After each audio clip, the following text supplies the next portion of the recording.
Predators are some of the most disgusting and terrifying criminals out there. But what happens when they finally get caught in the act and face the punishment they deserve? Can you show me that he's only 17? I can put you in handcuffs and throw you in the back of a car. Here are 4 spine-chilling reactions from sinister predators realizing they've been caught, starting with the most shocking of all. In March of 2017, a father contacted the Moore Police Department about his 17-year-old son. He revealed that his son had checked into the Super 8 motel and he was worried about him, so the police went to check on him. He's either here for narcotics or prostitution for narcotics. Kids prostituting himself out? That's strong.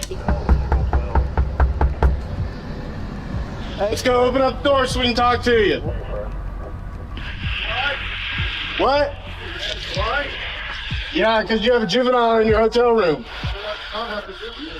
Okay, open the door and we'll talk to you real quick and we'll be done. Come out. I'm right here. Hey, Come out before you get me worried. Show me your hands. Okay. Take a seat on the...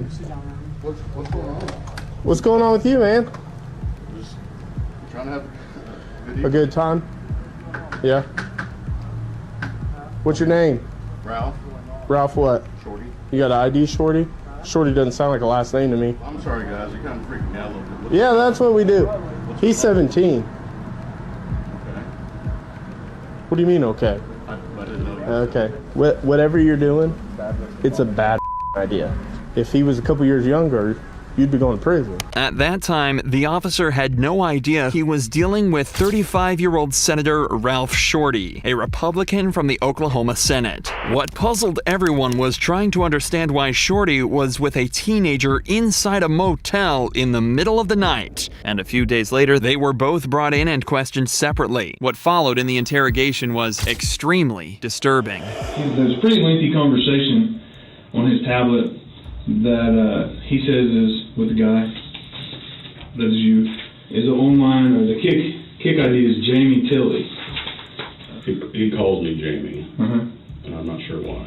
Okay. He says, I need money for spring break. Jamie Tilley says, I don't really have any legitimate things I need help with right now. Would you be interested in stuff? He says, yes. He's telling me that when he first met you through Craigslist, that he had posted an ad in Casual Encounters, and that he had a lot of responses for it, but that you said that you wanted him to mess around with your wife while you watched, and then said that it never happened because she was pregnant. So here's the deal, Ralph. You and I both know what the truth is, and the truth is not what you're telling us. It's not me. It's not you. Okay. We communicated by phone. There was no intention that night. Shorty denies that he was Jamie Tilley on Craigslist and didn't have any online conversation with the teenager. However, the police had all the proof they needed. There was even a witness who recalled exactly what happened. We've got a witness that put you there. When you say, I absolutely picked him up. when you say I'm here, the witness is waiting down the street because she thought it was jacked up. She thought it was jacked up that he wouldn't tell her where he was going or anything like that. So she sits down the street and waits. And then she sees him going to the Super 8 hotel with you, and then she gets scared and wondering what the heck's going on, so she calls the police, or calls his dad, and who in turn calls us. I mean, we have his device, these are just photos of it. We actually have downloaded the entire device now. So we have everything that y'all said that night, everything. I'm telling you, that's not me. It clearly is you. Ralph, that's a lie. You're lying to us right now. That's clearly you. No one else with $6 coffee shop, I'm here and you're there.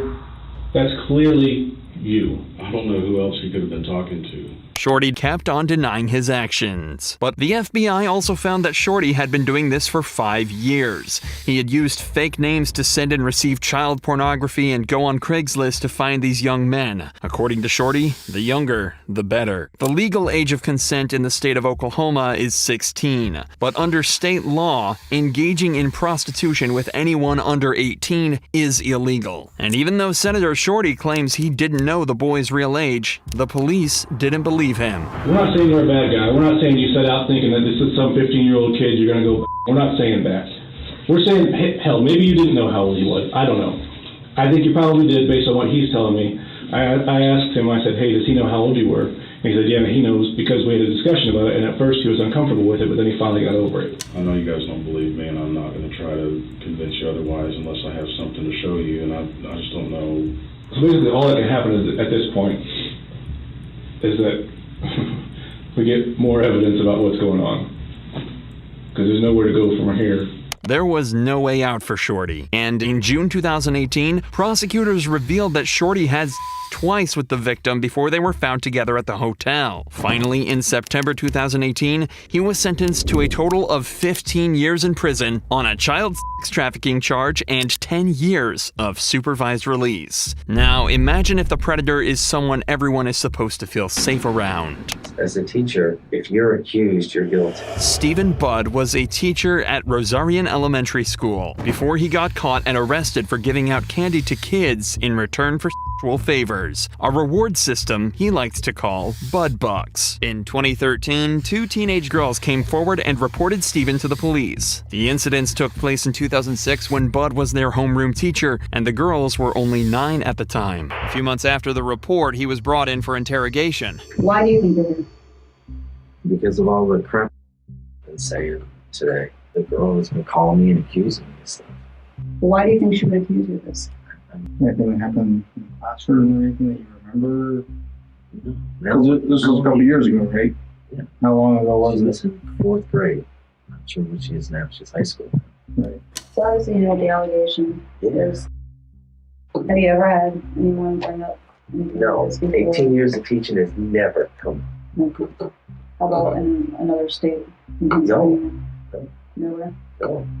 I have no history at all. So would you be surprised if other children came forward? Yes. The same way? Yes. So what were the control issues today? Like what was going on with that? What do you mean the controllers?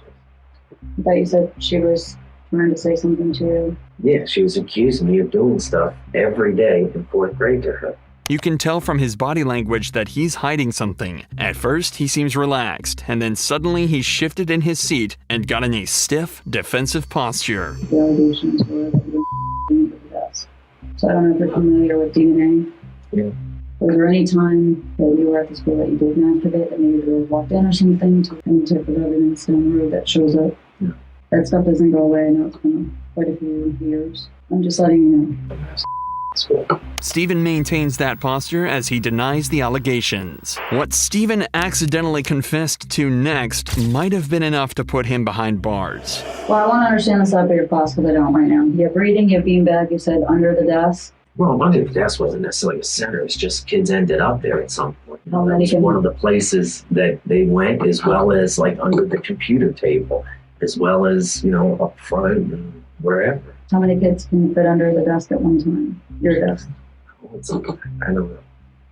It looked pretty small to me. I wouldn't say you could fit more than 2. Yeah, I guess. I don't know. Do you agree? Yeah, I guess. So you don't recall ever taking Miss Williams' class? These girls saying this happened. And we have Miss Medina saying, yes, we took him out of class. How would we account for that? I don't know how you do account for that. So you're saying you don't remember that? No, I don't But- ever remember pulling anybody into agreement during French or Spanish or whatever it was. At this point, he knew he was one confession away from spending the rest of his life in prison, so he asked for his lawyer. Would you consent to a DNA standard for us to compare to any potential evidence located under the desk? Personally, I would, yes. But I also think this is like, there's no answer, and I can't piece it together either.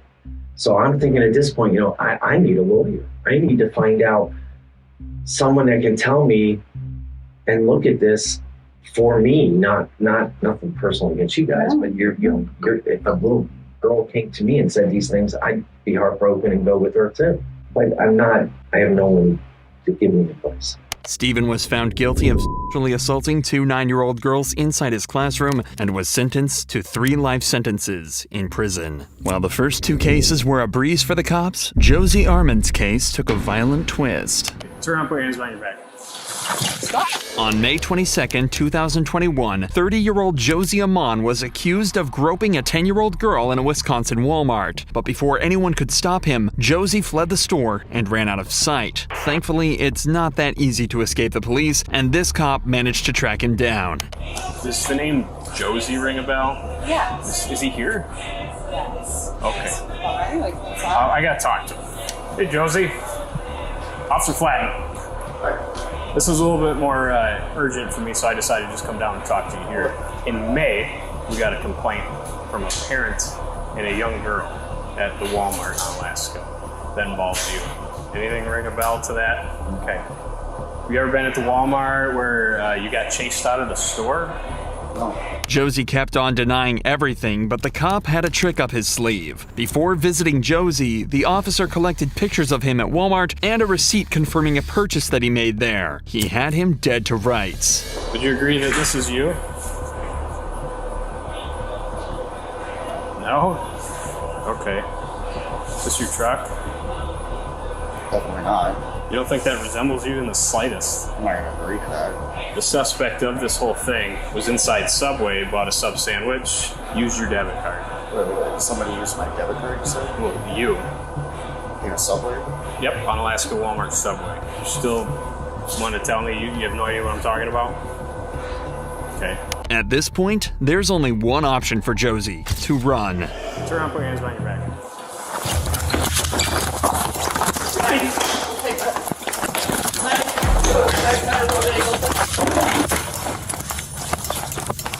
Dominic, you got taser?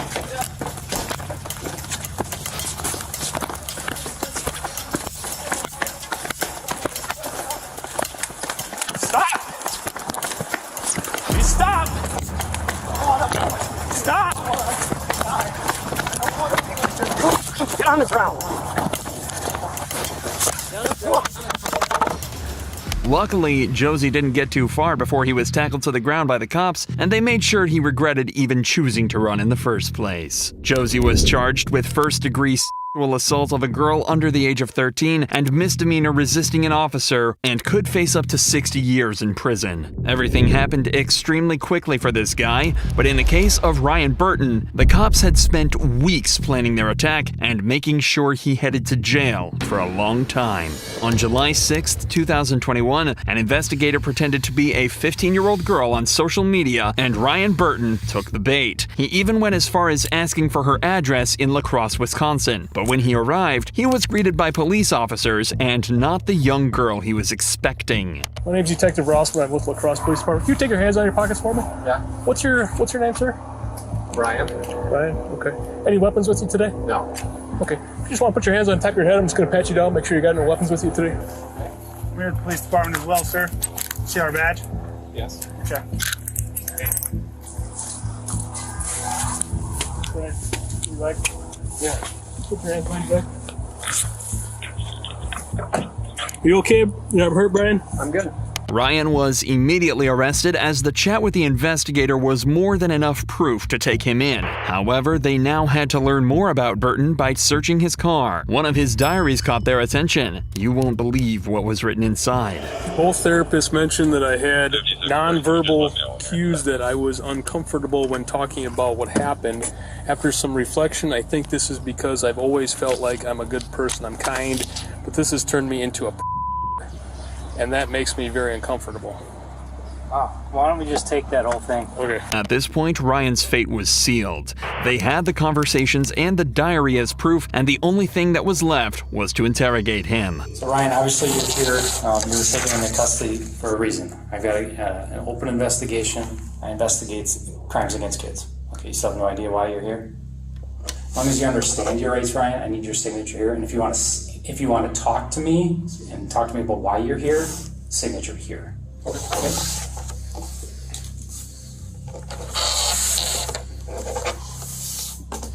Okay. Don't want to talk? No. Okay. You're going to be going to the county jail tonight. There'll be 2 charges. All right. One of them is the use of a computer to facilitate a crime. Okay. And the second one is an attempted second-degree of a child. Okay. I'll respect your wishes, and we're going to get you out of here as soon as we can. Ryan decided to stay silent and has been charged with 2 offenses. The first one is the use of a computer to facilitate a child sex crime, and the second one is attempted second-degree sexual assault of a child. If found guilty, he could face up to 60 years in prison. However, Burton was released on signature bond, which forbids contact with his biological children. The bond allows supervised contact with his stepchild and restricted internet access. You said age didn't matter. You were going to have oral sex. You were going to give him oral sex. You told him straight up that you knew he was 13. This is the moment Timothy Kine, a 42-year-old, realized he'd been caught. Timothy tried meeting up with a 13-year-old boy, but unfortunately for him, John was actually a decoy placed by the To Catch a team and was run by a team of experienced catchers. After just a week of online chats, Tim was lured in and taken down by the cops. After being apprehended, he was brought into the police station where the interrogation began. Tim, do you know why you're here? Why did you come to Highland Heights tonight? Can you tell me? I was going to meet this guy, and we were going to watch some movies and stuff. We just met online. I was actually going to be in the area anyways, and Tim decides to play dumb and acts as though he's got no idea he's done anything wrong. A classic first move many make, but somehow not as common as his next claim. Who was that person? John, I can't remember his last name. How old was he? 18, I think. I really don't know. 18. And how'd you meet him? Online. Do you chat online? Yeah. Quite frequently?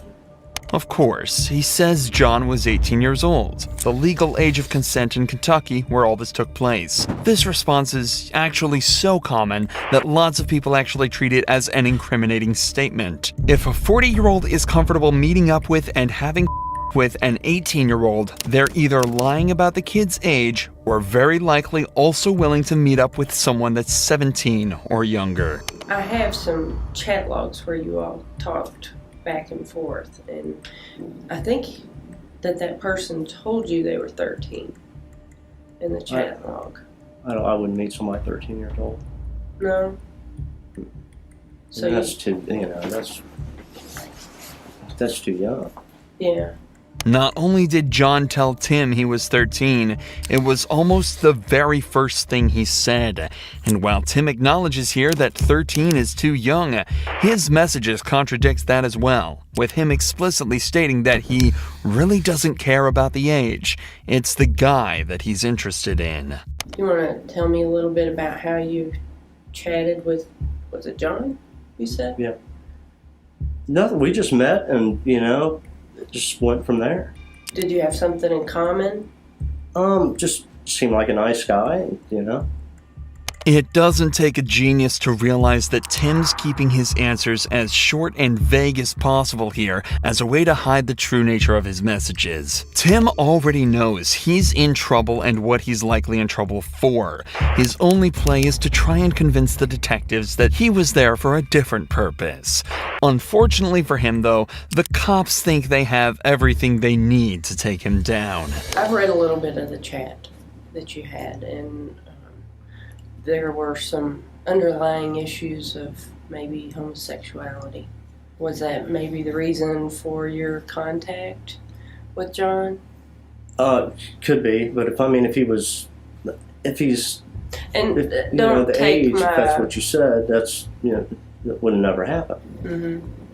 So, but you were interested in him because he was or a man? Personality and so forth. Personality. Friends. Many people have noted that the detective's comments here are besides the point of the interrogation, but there is the possibility that it was a question posed to trick Tim into incriminating himself.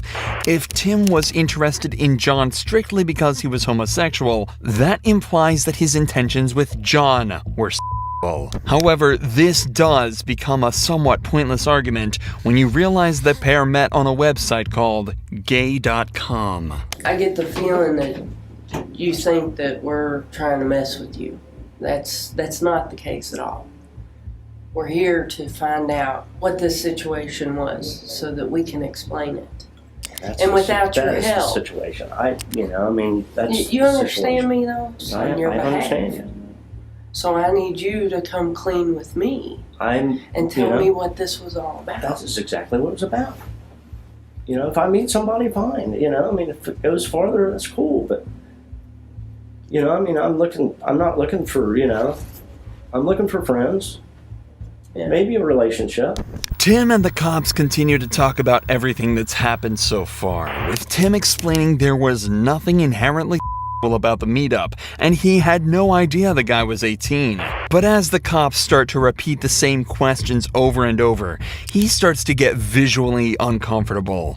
So the cops decide to ramp up the intensity to see if they can get him to crack. Tim, we got some problems here.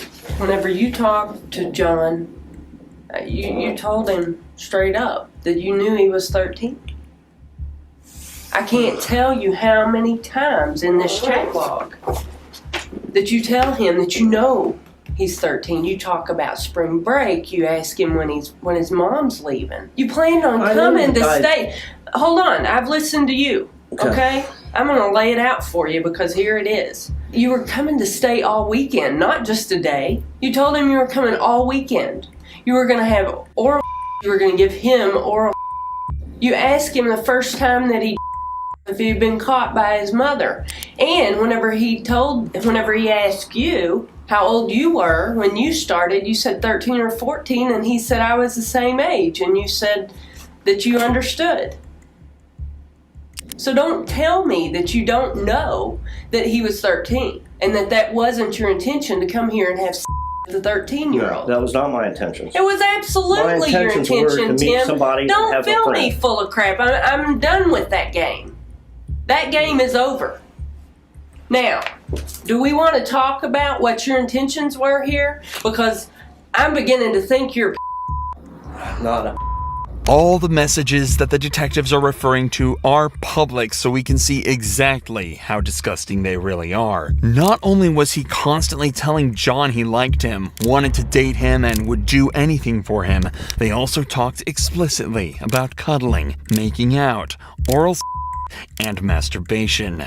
And that's not even mentioning the fact that Tim lied about his age and said countless other creepy and things. In court, it's possible an experienced legal team could argue that Tim misread John's age or completely missed it in the first place. His words back this up when he's explicitly said if he found out the kid was just 13, he wouldn't have engaged in any activity. However, many of his other messages carry the implication that he was fully aware that John was underage, and that it was even his primary focus. If I would have found out, if I would have known, then I knew and then I just didn't realize it. Because when I looked on the website, it had a date, like 1974, something like that. So that's the connection that I thought. Okay. You've already told me that everybody lies online. Why would you think that that's correct? Until you meet somebody and go. Until you chatted with him and he told you he was 13 years old. Made a mistake. And you said that was great. That was fine. You did not have a problem with the age difference. Yes. You talked to him about high school. You talked to him about girls at school and the boys. If there are any gay boys at his school, at his high school. Yeah, we talked about a lot of things. In the past few minutes, Tim's stance has changed from a relaxed, open stance to a rigid, upright one. He's also crossed his arms in front of him and has his shoulders lifted, both telltale signs that somebody is feeling very uncomfortable. Tim also decides to take off his jacket, likely meaning he's very uncomfortable, and feels a subconscious need to reset the entire interaction. Lastly, his legs are crossed, and his feet are crossed and constantly moving around, implying a huge amount of anxiety, and a subconscious need to exit the interaction entirely. After almost an hour of interrogation, the police decide that they're not making any progress right now and decide to step out temporarily. This gives them a chance to drop their next move whilst also leaving the suspect alone, letting them stew and become more anxious about their current situation. After an hour of waiting, the detectives finally return. But you told me you already realized that this was a child. Tim, I would not have had with a child. I'm sorry. Tim, you talked to him about the Easter bunny and Easter basket. God, everybody, I got an Easter basket. You asked him if he still believed in the Easter bunny. Don't tell me you thought he was 18 years old. I did not ask somebody if they... You absolutely asked him. No. Do you still believe in Easter money? Oh, yeah. No. Oh, yeah. And it's in black and white. Now come off of it. Any judge is going to see that. Any jury is going to see that, and they're going to say, this guy is absolutely a Well, he then I needs guess to it's be going to have to go that locked far. away. You know, it's going to have to go that far then. So is this the profile you saw for John? Yeah. And can you show me where on here you thought that he was 18? I can't. Because it's not there and it never was. Here it says it's 73. Yeah, but then on his Yeah. Yahoo, it says he's 13. Which you also went there. Location. See, Tim? You See, what that's this, where. No, you see what I this mean, looks like? Yeah, I see what it looks like. It's terrible. It's absolutely terrible. Yes, it is. See, I made a mistake. You know, because I You still didn't would make not. a mistake. You I knew. still would not have went for somebody because they're underage. I'm looking. 18 would have been fine. He didn't have But a I car. made a mistake. He didn't have a car. He didn't have a driver's license. He couldn't meet you somewhere because he was Well, 13 I didn't years put old. 2 and 2 together you that he knew was that. 13 years old. I did not know that. I did not. I mean, I did not know that. Despite Tim still not confessing or budging even an inch, the detectives still believe they have everything they need to bring him to justice. And that's exactly what happened. Timothy Kine was charged with a felony count of interstate travel to engage in of a minor and was sentenced to 46 months in prison, as well as 20 years of supervised release and a mark on his permanent record as a registered